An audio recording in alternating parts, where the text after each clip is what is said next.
Mais ce qui est important, c'est que l'amour, en fait, est une construction.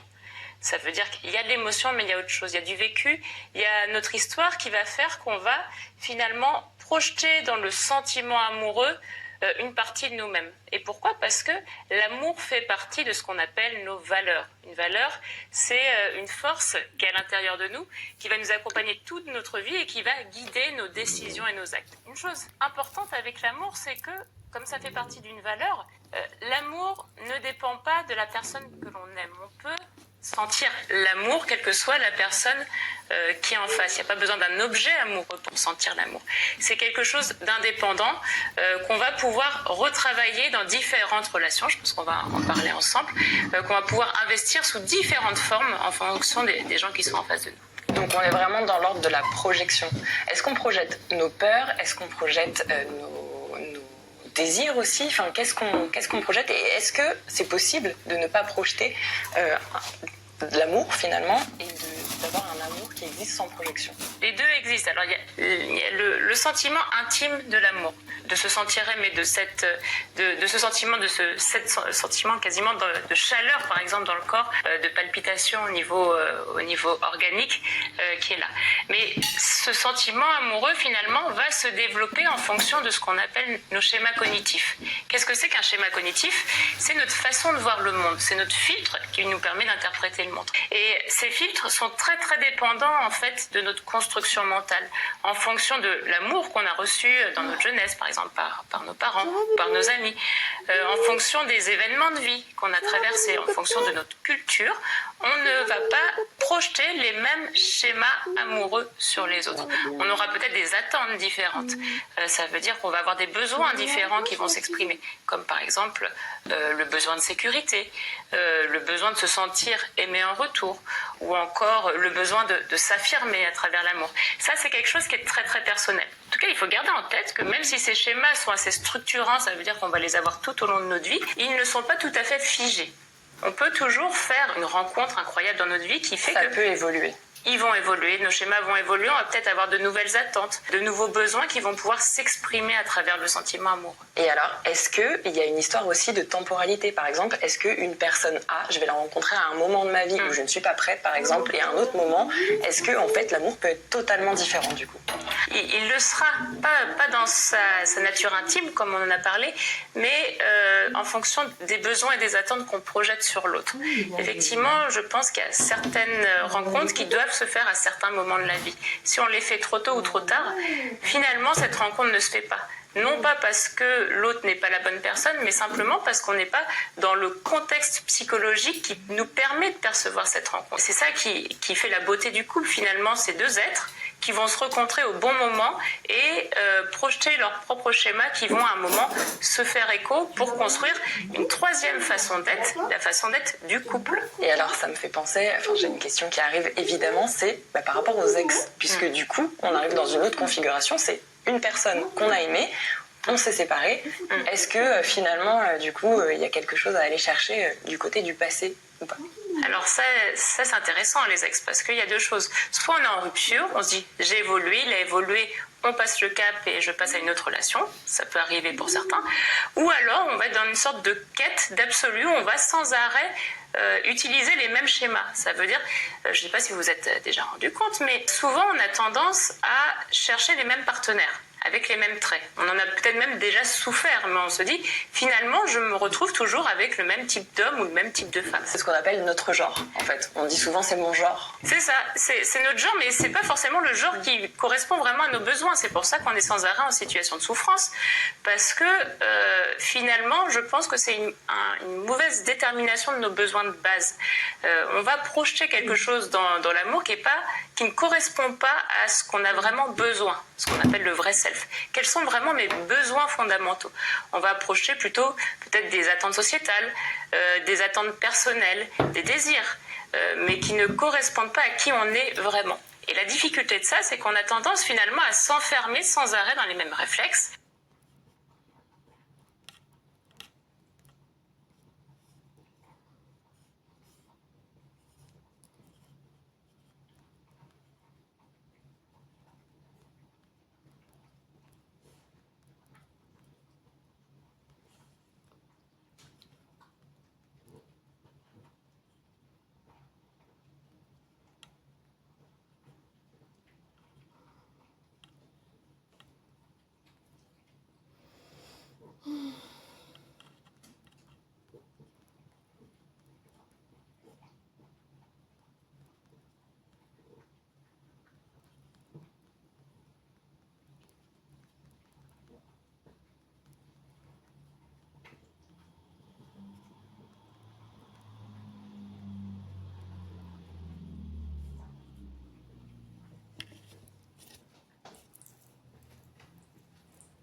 dans les mêmes comportements, qui fait que à chaque fois, il y aura une rupture à peu près pour les mêmes raisons. Parce qu'on est sans arrêt en train de rejouer finalement le même couple, mais avec un partenaire différent.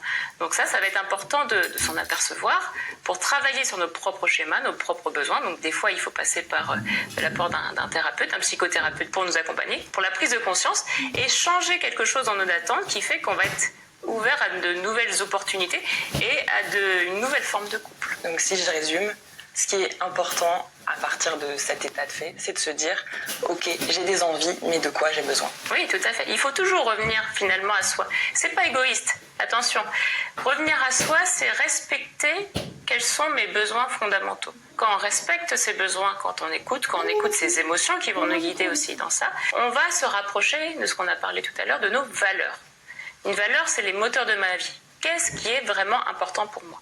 Si on arrive vraiment à se poser cette question, on va éviter de se mettre en couple avec quelqu'un qui va nous faire souffrir, non pas parce qu'il est méchant ou parce qu'il nous veut du mal, mais parce que ses valeurs sont différentes, ses besoins sont différents. On va pouvoir cibler vraiment, intenter, ce qui va être la relation parfaite à ce moment-là pour nous. Eh bien écoute, on va enchaîner sur la construction et les saisons du couple. Alors comment on construit une relation de couple ? Par quoi on commence, sur quoi on se base. Et en réalité, est-ce qu'on peut construire cette relation d'une certaine manière si on veut qu'elle dure dans le temps ? Et même, est-ce qu'il n'y a pas une question de valeur aussi ? Bref, comment on fait pour se sentir bien dans sa relation ? Alors, on est vraiment dans le couple, dans quelque chose qui est très dynamique. Ça veut dire qu'on s'est rencontrés dans une certaine modalité.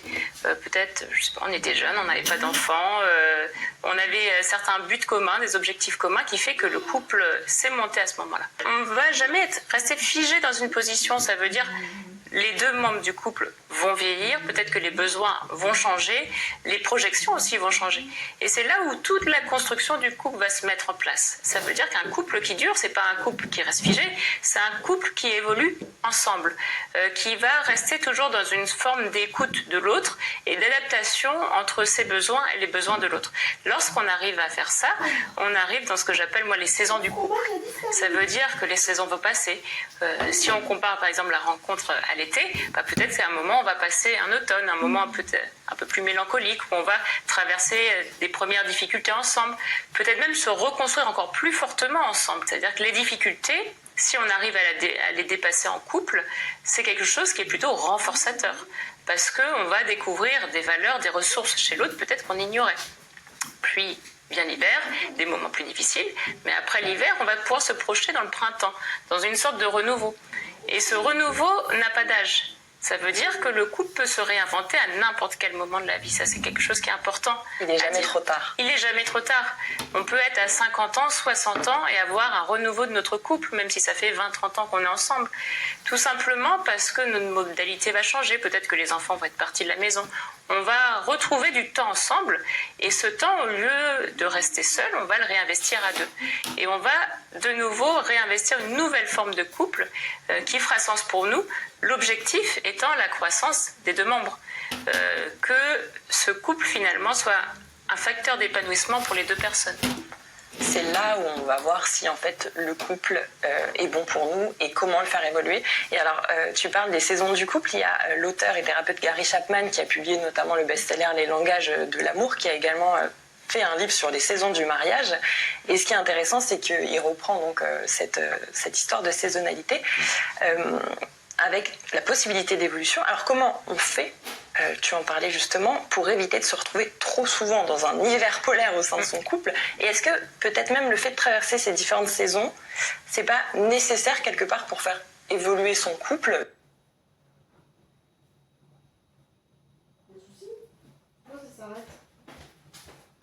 Vers autre chose et peut-être vers plus d'épanouissement, comme tu le soulignais. Oui, il y a vraiment la notion de cycle en fait dans le couple. C'est-à-dire qu'il y aura des moments où on a besoin de se retrouver, de mettre une certaine routine, de se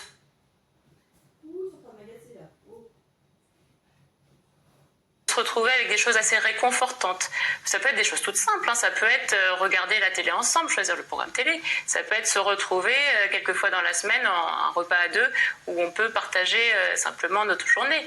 Ou pourquoi pas des petites escapades le week-end. Il n'y a pas besoin que ça soit très exotique en fait. Il faut juste trouver des temps où on puisse investir l'autre, écouter ses besoins. Donc ça, c'est un des premiers temps. Mais la difficulté, c'est que si cette routine s'installe dans quelque chose qui est trop long, ça manque un peu de nouveauté. Donc c'est là où on change de saison. Il va falloir peut-être remettre un peu de nouveau, de redécouverte, aller chercher d'autres aspects de la personne qu'on aime, qu'on a peut-être oublié ou à laquelle on est passé à côté. Donc des fois, mettre un peu de surprise, de mettre un peu d'imprévu, redécouvrir l'autre, c'est quelque chose qui peut être assez stimulant, une sorte de nouveau printemps où de nouvelles fleurs vont pouvoir réémerger à travers ce couple. Et on est vraiment dans une saisonnalité où ces cycles, en fait, vont se suivre l'un l'autre. Si on arrive à suivre le rythme à la fois de la routine et du renouveau, finalement, le couple va traverser toutes les époques en trouvant en même temps une stabilité sans avoir le méfait de l'ennui, parce qu'il va pouvoir à chaque fois continuer son évolution. Donc il va trouver son équilibre. Et alors, est-ce que c'est pas intéressant, dans ce cas-là, de prendre un peu la température du couple assez régulièrement, de se dire, on est en quelle saison là en fait? Oui, ça c'est quelque chose qui est assez important, c'est avoir un certain recul vis-à-vis de nous-mêmes et vis-à-vis du couple en général. Quand je dis un recul vis-à-vis de nous-mêmes, ça veut dire si on sent un moment qu'il y a des émotions un peu trop fortes, un peu peut-être négatives, de l'agacement. Sinon, c'est pas confortable ça. Hein.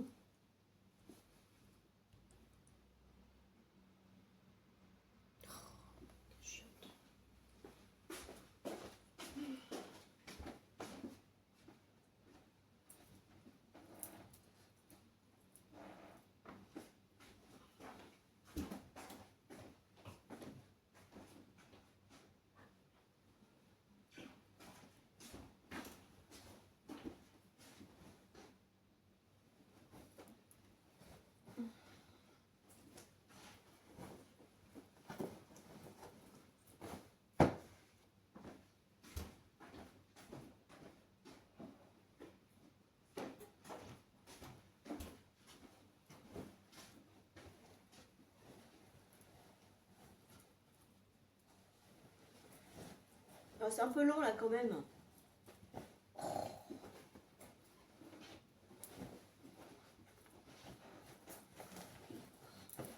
Oulala, oulala, oulala. Quel bordel.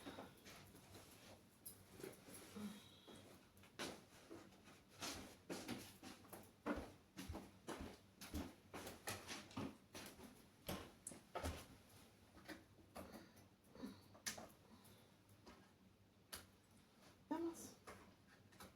Ok. Bon alors.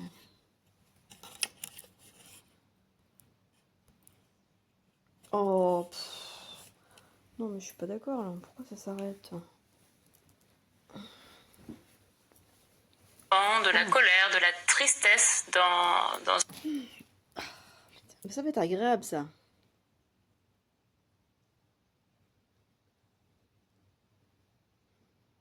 certains événements qui se passent dans le couple. Au lieu de rester avec cette rancœur et rester avec cette émotion et ne pas en parler parce qu'on a peur par exemple de blesser l'autre, c'est vraiment important d'y mettre des mots. Des mots dans le respect de l'autre évidemment, de poser les choses, mais de réfléchir aussi avec soi-même de qu'est-ce... Eh ben, t'as le temps de réfléchir entre les deux, c'est bien. Oh. Bon, mon bébé, je vais te décaler là. Hein, ou là-bas, peut-être. Qu'est-ce qui ne va pas? Peut-être que je passe à côté d'une valeur, d'un besoin qui est important pour moi. Et le simple fait de réfléchir, peut-être même de réfléchir à deux, on va sortir finalement de cette impasse sans passer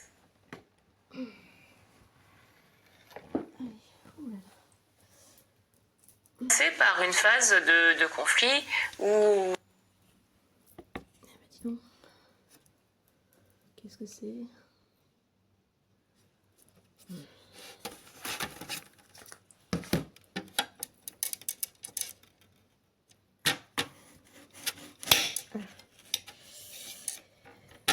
ou de méchanceté vis-à-vis de l'autre, parce qu'on va être dans une forme de transformation. Donc ce recul vis-à-vis de soi est très important. Le dialogue est très important. Ça veut dire que dans le couple,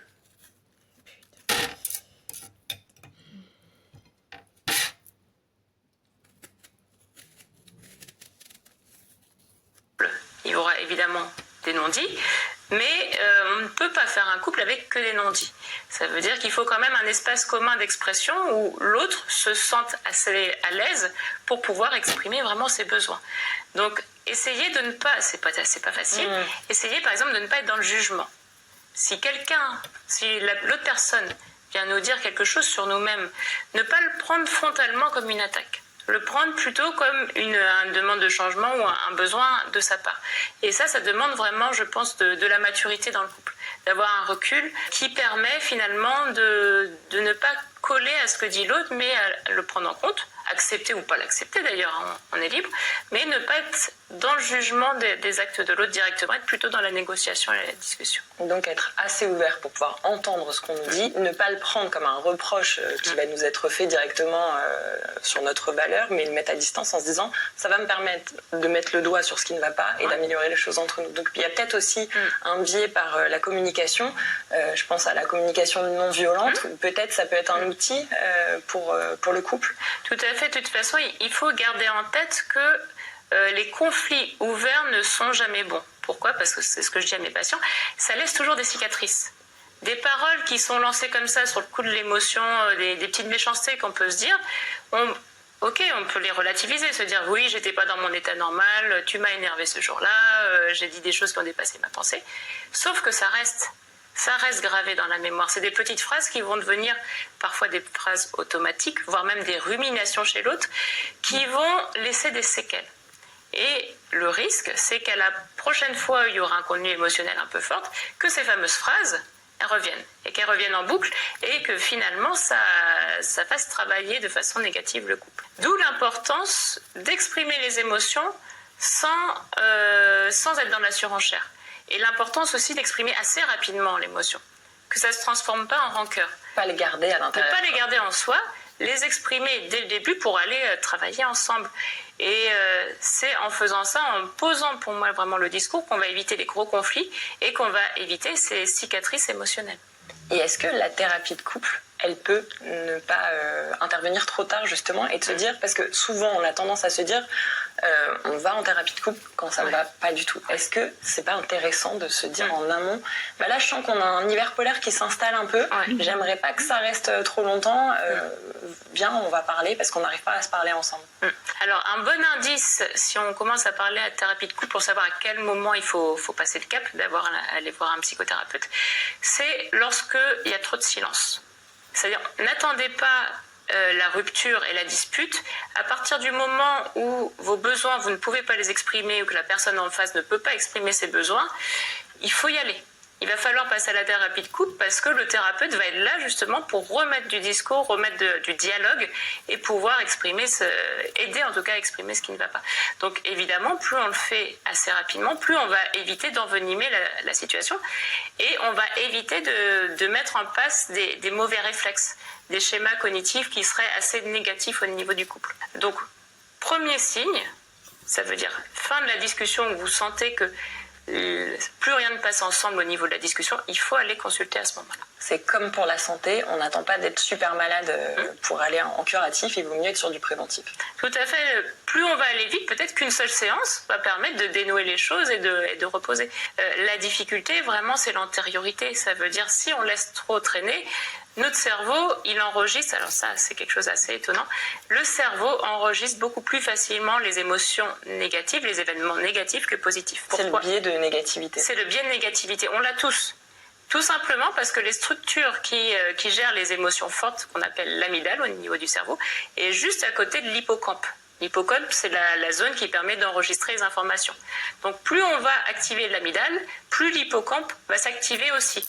Donc on va se souvenir beaucoup plus facilement des phrases méchantes que des phrases gentilles.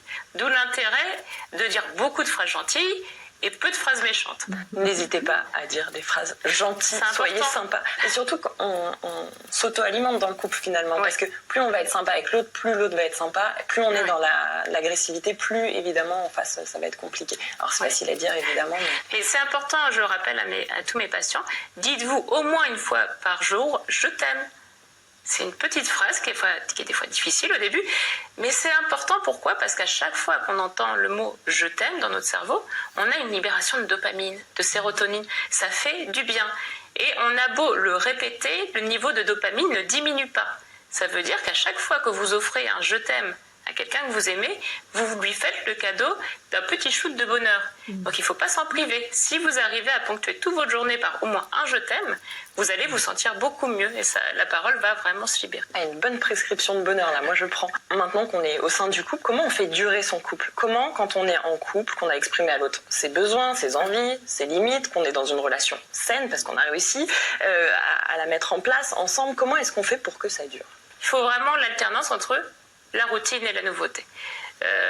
Pas que des nouveautés, parce que ça peut être stressant d'être dans quelque chose d'assez instable. Donc c'est pour ça que la routine est importante quand même pour mettre en place des habitudes, une façon d'être finalement où on est à deux, de façon différente que si on était chacun de son côté. Trouver son équilibre. En fait. Trouver ses rituels. Ça veut dire que le couple va vraiment être fondé non pas sur des pensées ou des désirs, mais sur des actions.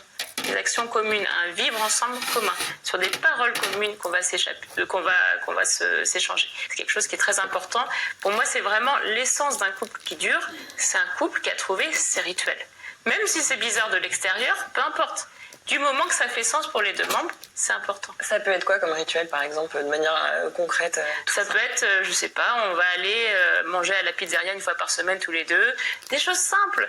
Ça peut être, on va prévoir, je sais pas, une sortie à tel endroit ou à tel endroit. Des petits rituels, par exemple, au moment des anniversaires ou au niveau des fêtes, où on va s'échanger, je sais pas, une petite carte d'amour ou un petit poème. Des choses toutes simples. Il n'y a pas besoin que ça soit compliqué ou matériel. Ce qui est important, c'est que ça soit partagé et qu'il y ait une sincérité. Ça veut dire que ces moments soient vraiment des moments investis. Donc ça, c'est vraiment l'essence. Et on va ponctuer en plus des petites surprises, des petites nouveautés qui vont réalimenter finalement le désir de redécouvrir l'autre, le désir de se faire surprendre par l'autre qui nous montre que finalement, même si ça fait des années qu'on est ensemble, on n'a pas tout découvert. Il y a encore des choses qu'on va pouvoir aller explorer ensemble. Est-ce qu'il n'y a pas une histoire de zone de confort, de réconfort quelque part dans ce que tu amènes? Qui est très importante parce que le couple va commencer à durer quand cette petite zone de réconfort est là. Il ne faut pas oublier que le couple se fait autour du foyer. C'est quelque chose qui est ancré biologiquement, génétiquement dans l'être humain. L'être humain n'est pas fait pour être seul. L'être humain est fait pour être en famille et pour être aimé. C'est l'essence de l'être humain, mais pas que de l'être humain. Beaucoup d'animaux, notamment les singes, par exemple, on a fait beaucoup d'études cliniques dessus. On sait, par exemple, que les bébés singes, si on leur donne le choix entre être avec leur maman et faire un câlin ou l'accès à la nourriture, ils choisiront toujours le câlin. D'accord. On est pareil. Ça veut dire que on est comme ça avec nos enfants, quand on est enfant avec nos parents, mais on retrouve ce système-là ensuite dans le couple. Le besoin d'être avec l'autre, c'est un besoin qui est vital. On ne peut pas se construire seul. On construit le couple de façon différente, mais on a besoin du fait de se sentir aimé. Donc le rituel est important pour construire cette solidité, construire une forme de foyer. Et la routine n'est pas mauvaise. C'est quelque chose qui est extrêmement rassurant, qui est un peu notre petit cocon. C'est notre zone où on peut sortir de notre hypervigilance pour se sentir vraiment à l'aise. Activer le système qu'on appelle parasympathique, qui est le système de la détente. Quand on arrive à faire ça dans le couple, déjà il y a une partie du couple qui est gagnée. Mais on met quand même un peu de surprise. On met quand même quelques nouveautés pour activer le désir, pour activer le fait de vouloir redécouvrir l'autre. Donc c'est vraiment un juste équilibre à trouver entre les deux. Et alors, au-delà même du cadre du couple, c'est qu'en fait, on a besoin des autres pour se sentir bien. Et j'ai envie d'aller un petit peu vers l'honnêteté qu'on peut avoir envers soi et parfois envers les autres. Mais est-ce que dans le cadre d'un couple, c'est bon de tout se dire? Est-ce que l'honnêteté peut aider à faire durer son couple ou au contraire, parfois, on en dit trop? Alors, l'honnêteté, ça fait partie, comme l'amour, des valeurs. Ça veut dire que c'est quelque chose qu'on a en soi qui est une sorte de moteur de vie. Et ça dépend des couples. Ça veut dire que dans certains couples, l'honnêteté va être quelque chose qui va être fondamental. Ça va être fédérateur autour de leur couple parce que leur base, c'est tout se dire, par exemple. Ne pas avoir de secret pour l'autre. Être assez fusionnel. Donc dans ces couples-là, ça va les renforcer. Pour d'autres couples, l'honnêteté ne sera pas forcément une valeur commune. Mais ce n'est pas pour autant qu'ils ne vont pas se construire sur d'autres valeurs. La découverte de la nouveauté. On peut avoir plein de valeurs différentes qui mènent le couple. Ce qui est important, c'est d'avoir, je pense, un certain recul sur notre couple et de savoir qu'est-ce qui est fondamental, qu'est-ce qui n'est pas. Si l'honnêteté est fondamentale, je vais devoir dire ce que je pense. Si ce n'est pas le cas, peut-être que ça risque d'être blessant pour l'autre. Peut-être que certaines remarques, certaines opinions que j'ai vont laisser l'autre qu'apporter quelque chose dans le couple. Donc dans ce cas-là, on va peut-être garder plus de zones d'ombre ou de zones de secret. C'est quelque chose où je pense qu'il faut surtout être en accord avec l'autre pour construire ça et en discuter. Et savoir quel est notre niveau d'honnêteté qu'on attend chacun dans le couple. Alors on va parler d'attachement, parce que c'est une notion qui revient quand même, qui est fondamentale dans l'histoire de la relation à l'autre, à soi. Est-ce qu'on peut revenir sur peut-être l'origine de l'attachement, expliquer très succinctement en fait les différentes formes d'attachement possibles dans le couple, alors sans rentrer dans les détails parce que c'est très très vaste comme sujet. Qu'est-ce qui fait qu'on peut être dans un type d'attachement ou un autre peut-être ? Est-ce que c'est lié à notre enfance et surtout est-ce que ça peut évoluer aussi dans le temps ? L'attachement, en fait, on remet en jeu à l'âge adulte un attachement qu'on a vécu à l'enfance. L'attachement, c'est quelque chose qui est très très précoce. Ça veut dire que le premier attachement, c'est celui du bébé pour sa maman. Donc ça se joue dès les premiers mois. Un attachement qu'on appelle sécure, ça veut dire un attachement où on se sent en sécurité avec les autres, se développe lorsque la maman donne les soins nécessaires au nourrisson. Lorsqu'elle répond, lorsque le bébé pleure, lorsqu'elle lui donne à manger, lorsqu'elle fait des câlins quand il a besoin de câlins. Le juste attachement en fait va se développer, le bébé va vraiment intérioriser ce sentiment d'attachement qui va lui permettre quand il va commencer à grandir, à avoir quelques mois puis quelques années, de pouvoir se détacher de façon sécurisée de... Allez, c'est reparti, ça s'arrête encore.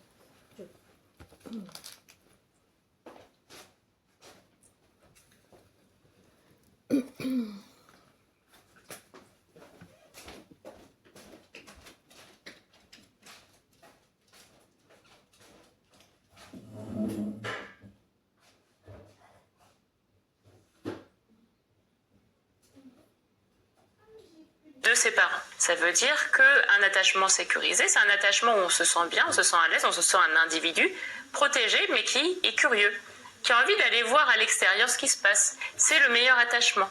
Si on arrive à avoir cet attachement-là dans l'enfance, probablement, on va continuer à l'avoir dans le couple. Un attachement sécure dans le couple, c'est j'aime l'autre personne, je l'investis, mais je me sens à l'aise pour ne pas toujours être avec elle, pour aller faire aussi des activités qui sont importantes pour moi. Et quand on se retrouve, on est heureux de se retrouver. Donc on est dans un attachement qui fait qu'en fait on se sent tellement en sécurité qu'on peut explorer le monde, alors que si on est dans un attachement insécure, oui. Là on va avoir plus de mal puisqu'on va, on va se concentrer sur ça déjà. Donc la difficulté de l'attachement insécure, également ça vient de l'enfance. Si on a souffert de soins maternels qui n'étaient pas assez présents, et là si notre maman a souffert par exemple de dépression, n'était pas bien au moment des premiers mois, la figure d'attachement finalement va faire qu'on va être dans une sorte de quête de soins, de demande d'être prise en charge qui peut s'inscrire de façon durable dans le temps. C'est des personnes qui vont sans cesse rechercher dans le couple quelque chose qui va les sécuriser de façon personnelle. C'est là où on est à risque, je pense qu'on en parlera, de développer des personnalités, enfin de s'accrocher à des personnalités toxiques, parce que eux le repèrent très bien, cet attachement insécure, parce qu'on va chercher finalement dans l'autre quelque chose un peu de curatif pour nous. Sauf que dès qu'on va s'en détacher un petit peu, ça va être quelque chose d'insupportable. C'est quelque chose qui est très lourd à porter pour l'autre, parce qu'il doit s'occuper de lui-même et il doit s'occuper plus que du couple finalement, reprendre un peu la place des parents, une sorte de parentalisation. Ce qui n'est pas très sain dans le couple parce qu'on est dans une sorte de décalage qui se fait et qui rend les choses difficiles, où on est dans un glissement finalement de ce que devrait être le couple. Et alors comment est-ce qu'on fait pour justement, quand on se rend compte qu'on est dans cet attachement-là qui n'est pas bon pour nous et pour l'autre, en tout cas qui pourrait être mieux pour nous, comment est-ce qu'on fait évoluer cette forme d'attachement-là ? Est-ce qu'on peut ? Alors, c'est pas une fatalité, les troubles de l'attachement, il faut le savoir. Même parce pourquoi on le sait ? Parce qu'on sait que certains enfants ont souffert de troubles de l'attachement importants, de carences familiales très importantes, et pourtant ils ont réussi à développer en eux des ressources suffisantes pour se sentir assez stable et assez sécurisé. Ça peut être le cas, par exemple, le fait de s'entourer d'amis, de gens qui nous veulent du bien. Ça peut vraiment travailler l'attachement. Ça peut être l'investissement de certains domaines de la vie qui vont combler ces troubles de l'attachement. Comme quoi, par exemple? Par exemple, je sais qu'il y a des gens qui ont beaucoup investi la lecture. Ils ont trouvé finalement dans les romans des sortes d'icônes, d'images parentales qui les ont rassurés, qui les ont réconfortés. Ça peut être l'investissement, par exemple, de certains sports où un esprit d'équipe est là et va nous renforcer. Rien n'est une fatalité. Ça veut dire que la vie nous met à chaque fois la possibilité d'être mieux, une meilleure version de nous-mêmes. Il faut juste être ouvert à ça et être un peu proactif. Évidemment, l'accès à une thérapie. Si on voit qu'on est en souffrance avec l'attachement, que c'est trop difficile tout seul, c'est le moment aussi d'aller voir un psychologue qui va nous accompagner, qui ne va pas nous dire quoi faire, mais qui va nous encourager, nous donner une aide, un soutien moral pour justement apprendre à se réattacher aux gens, à refaire confiance aux gens. Là, pour le premier pas, c'est d'avoir conscience finalement de sa souffrance. Je pense que lorsqu'on a conscience qu'on souffre, on est déjà dans un premier pas de la guérison. Parce qu'on va mettre en place des stratégies, on va mettre en place des comportements qui fait que on va travailler petit à petit cette estime de soi, cette confiance en nous-mêmes qui va pouvoir aboutir enfin à un attachement sécure dans un couple. Donc on a un travail également sur l'estime de soi, la confiance en soi. Tu le disais tout à l'heure, les personnes qui peuvent être toxiques pour nous se nourrissent en quelque sorte de ces failles-là. Et effectivement, si on a un attachement qui est insécure et qu'on ne se sent pas bien soi-même, qu'on a peu d'estime de soi, ça peut être une porte ouverte pour ce type de personnes et donc ce type de relation. Comment est-ce qu'on s'aperçoit qu'on est dans une relation qui peut être toxique pour nous et comment est-ce qu'on peut en sortir finalement une fois qu'on est pris dedans? Pour moi, la base, la question qu'on doit toujours se poser, c'est est-ce que ma relation me fait souffrir ou pas? Si la réponse est oui, c'est que la relation n'est pas saine. Parce que l'amour ne fait pas forcément souffrir. L'amour ne fait pas souffrir. L'amour ne fait pas souffrir. On peut avoir de la tristesse, on peut avoir de la colère, c'est pas la question. Mais on ne doit pas en souffrir. La douleur est différente de la souffrance. Si on est dans un phénomène de souffrance, c'est qu'il faut changer quelque chose. C'est que c'est un indice sur lequel cette relation, en tout cas cette relation telle qu'elle est actuellement, ne me convient pas. Des fois, c'est des petits réajustements, c'est pas forcément une rupture. Peut-être que on en a parlé un petit peu tout à l'heure, on va réadapter nos besoins, nos demandes, on va en discuter, ça va passer. Dans certains cas, c'est pas le cas. C'est pas le cas notamment lorsqu'on subit le tempérament des personnalités qu'on appelle toxiques. On sait que certains troubles de personnalité vont s'installer assez jeunes dans la vie. Ce sont des personnalités narcissiques, des personnalités finalement qui souvent ont des carences d'estime d'elles-mêmes, qui ont souvent elles-mêmes subi des mauvais soins dans l'enfance, vont développer leur estime de soi en faisant souffrir les autres. Par exemple, c'est le cas des pervers narcissiques ou des personnalités qui ont tendance à harceler les autres.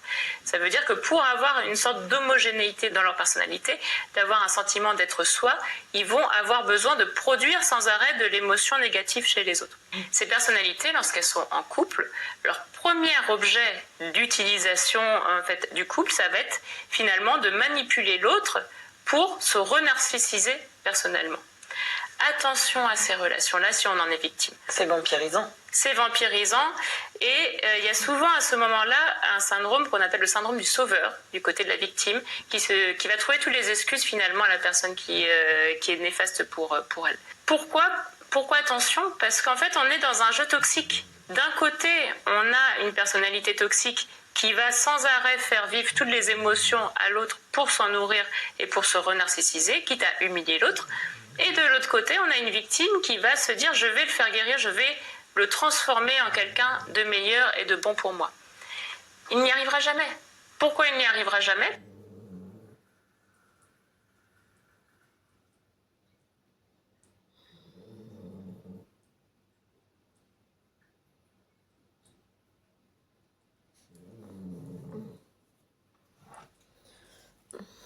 Parce que la personne toxique ne peut pas vivre sans une relation toxique. Elle se nourrit de ça.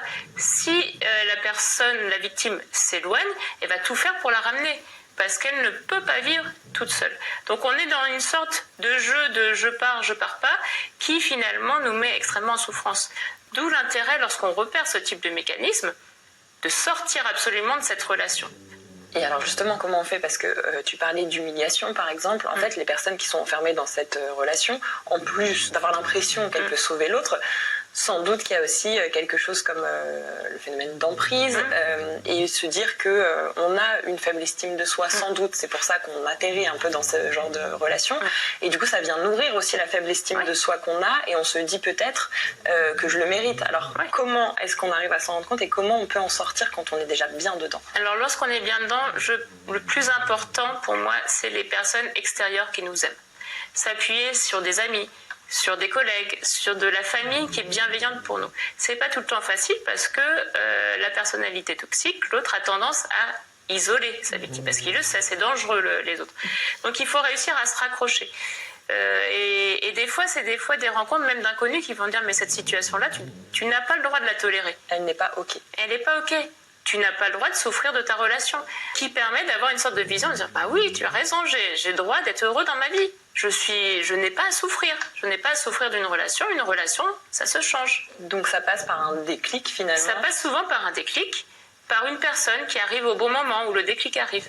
Donc déjà le déclic c'est important quand on commence à l'avoir parce qu'une fois qu'on est dans le déclic, on va être tenté pour sortir. C'est vraiment le moment où pour moi il faut aller consulter. Si vous êtes vraiment enfermé dans une relation qui est très destructrice, où il y a beaucoup d'emprise, c'est difficile d'en sortir seul parce qu'il y a des mécanismes en jeu qui se mettent en place pour vous récupérer. Par exemple, la personne en face va redevenir extrêmement gentille dès que vous commencez à vous éloigner. Évidemment. Pour dire mais tu vois, je vais changer, elle fait toutes les promesses du monde, elle est quasiment l'autre idéal qui fait qu'on va revenir et dès qu'on va revenir, elle va retrouver ses comportements initiaux. Ce sera toujours ce jeu-là. La place du thérapeute, comme je dis, le thérapeute ne va pas vous dire quoi faire, mais il va vous mettre un miroir en face et vous dire voilà la relation dans laquelle vous êtes. Est-ce que vous avez envie d'en sortir ou pas? Et ça va servir de support.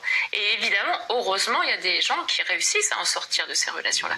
Par l'appui d'un thérapeute, par l'appui de la famille, par l'appui des amis, ils arrivent à sortir de cette relation et en faire une sorte de deuil. Après, tout l'enjeu va être de ne pas retomber dans le même genre de relation, et d'où l'importance ensuite du travail sur soi, de comprendre ces mécanismes et de revenir sur l'essence de qu'est-ce qui est important pour moi.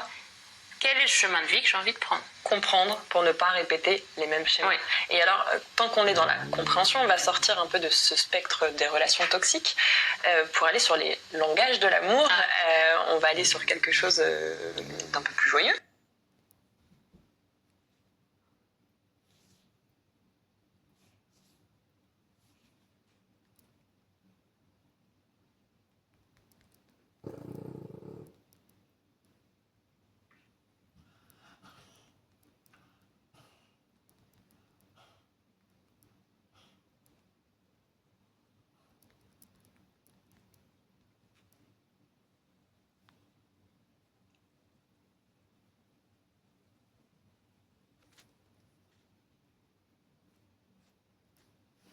Les langages de l'amour, c'est une formule qu'on retrouve dans le livre de Gary Chapman du même nom et qui nous dit en gros que chacun d'entre nous exprime son amour et comprend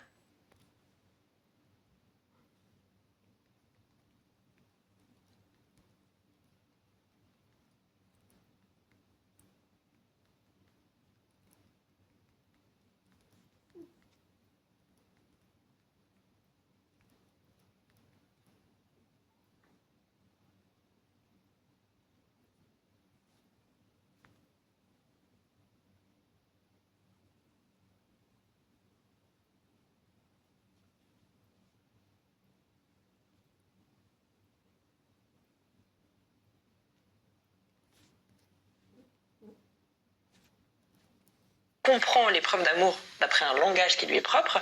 Alors lui, il en liste quelques-uns. Il y a par exemple des petits services quotidiens, des paroles valorisantes, des cadeaux, le toucher physique ou encore des moments de qualité. Alors, ce que je trouve intéressant dans cette approche, c'est finalement qu'on a un postulat où on peut être deux personnes qui s'aiment dans un couple sans jamais vraiment se comprendre, parce qu'on ne parle pas le même langage. Alors déjà, qu'est-ce que tu en penses et est-ce que ce serait une histoire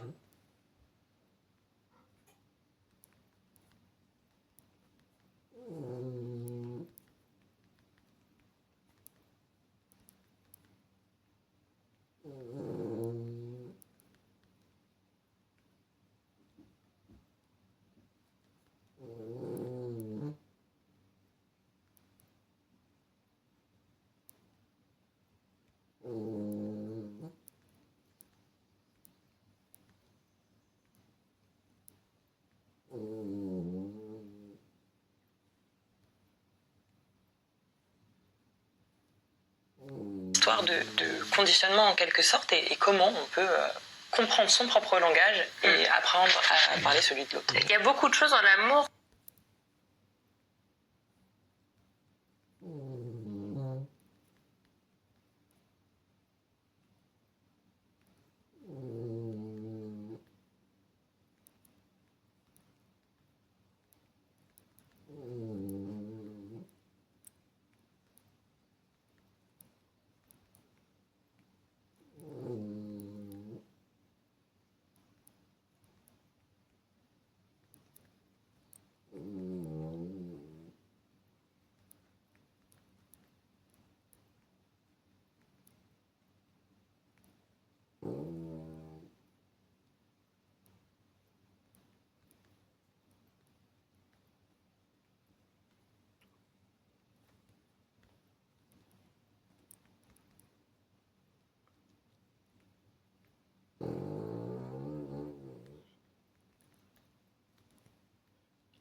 Relation toxique, type d'attachement, costaud.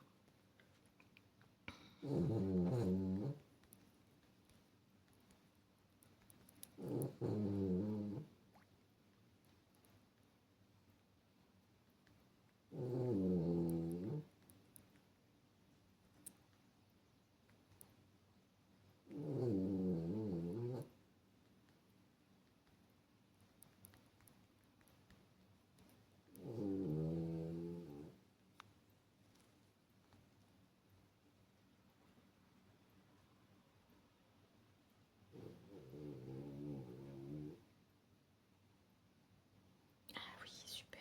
Alors attends. Du coup. Ah mais sur YouTube cette vidéo. Voyons voir. L'amour. Déjà, qu'est-ce que c'est l'amour? Est-ce que vraiment ça existe? Est-ce que c'est de l'ordre d'une construction? Peut-être qu'on peut aussi évoquer le sentiment amoureux et tout ce qui touche aux émotions.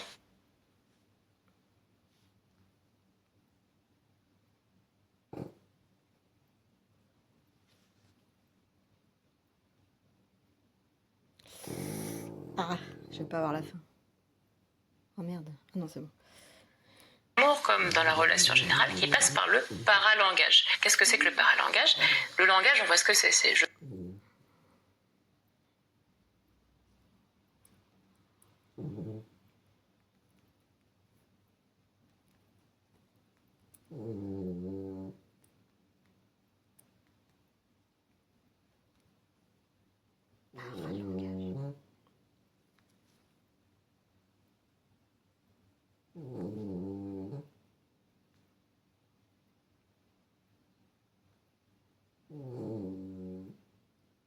Oh là là, ça va être intéressant ça. Allez, c'est bientôt fini. je parle, je mets des mots, il y a une compréhension. Mais il faut savoir que ce langage-là verbal ne couvre que 20% de ce qu'on transmet à l'autre. 80%, c'est transmis par le son de notre voix, notre attitude, notre regard, c'est très important le regard, les émotions qu'on va exprimer sur le visage, les gestes, surtout au niveau du couple, les gestes de tendresse qu'on va avoir avec l'autre, les petites attentions, pas forcément les grosses attentions, mais par exemple, le fait de servir à table l'autre avant de se servir soi, des petites choses comme ça qui montrent « tu es important pour moi ». Ce paralangage va dire tu es très important pour moi, tu comptes pour moi, je t'aime. Ça peut passer, quand on a du mal à le dire par des mots, par une attitude. Et lorsque cette attitude est vraiment portée par une émotion positive, la personne en face le verra. Ça veut dire que c'est universel. Les émotions sont portées par tous les individus de la Terre. Tous les humains ont les mêmes émotions de base et la même façon d'exprimer les émotions, par exemple, sur le visage. Et pour autant, tu disais, tout le monde...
Tout le monde le voit et le comprend, et à la fois, parfois, on peut ne pas se rendre compte que c'est le langage de l'amour de l'autre et passer complètement à côté en se disant oui, mais il me dit pas ça, il fait pas ça pour moi, donc ça veut dire qu'il m'aime pas, alors qu'en fait, le langage de l'amour de la personne, c'est justement ces petites attentions-là, par exemple. Parce que, par exemple, on a sous-estimé l'importance d'un geste. Nous, on le prend pour un geste normal, alors que pour l'autre, c'est très très important d'avoir fait ça. Des fois, on va pas mettre la bonne importance, la bonne intentionnalité sur les gestes de l'amour de l'autre. D'où l'intérêt, des fois, d'en parler et de dire aussi ses attentes.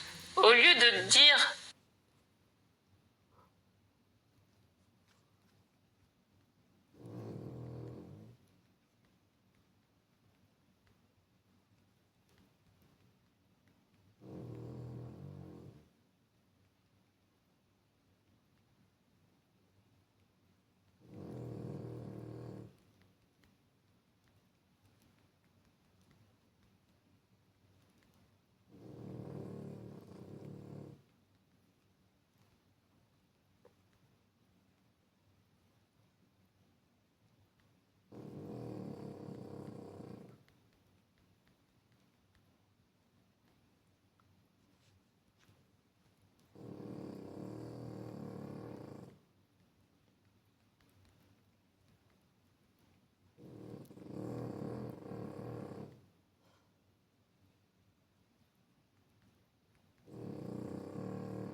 Sans arrêt, t'as pas fait ça, t'as pas fait ça, dire moi j'aimerais ça, ou dire ce petit geste là, c'est très important pour moi. Le fait que tu reviennes un petit peu plus tôt tel jour pour être avec moi dans cette situation, c'est important, ça va me marquer. Si on arrive toujours en mettant des jeux et en exprimant ce que pour nous on attend, on est beaucoup moins dans l'agression de l'autre finalement, on est moins dans... on n'est pas dans une demande agressive, on est dans quelque chose qui est centré vraiment sur qui on est. J'aimerais ou j'ai besoin de ça, par exemple. Par contre, si la personne n'y répond pas à vos besoins qui sont des vrais besoins, posez-vous la question. Surtout si c'est des choses accessibles, évidemment. Parce que il faut vraiment le principe de réciprocité. C'est-à-dire qu'il ne doit pas non plus y avoir quelqu'un qui sacrifie tout et qui s'adapte complètement aux demandes de l'autre, et l'autre qui, lui, refuse toute adaptation à la personne en face. Il faut vraiment une forme d'équilibre, une forme de réciprocité. L'amour dans le langage de l'amour. On n'a pas besoin de se dire l'amour de la même façon, on n'a pas besoin de partager le même paralangage, mais il faut comprendre et connaître celui de l'autre. Et savoir que telle petite attention chez le conjoint, ça veut dire une marque d'amour. Donc ce serait intéressant.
Intéressant là de faire l'exercice si on est en couple, de dire alors c'est quoi moi mon langage, et puis lui c'est quoi, ou elle c'est quoi, et peut-être que si on n'arrive pas à le trouver naturellement, c'est que peut-être qu'on passe à côté de ces marques d'amour là, et peut-être demander à la personne, donc tu le disais tout à l'heure, passer par la communication pour essayer de comprendre. Dans ce cas-là, pour mettre des mots.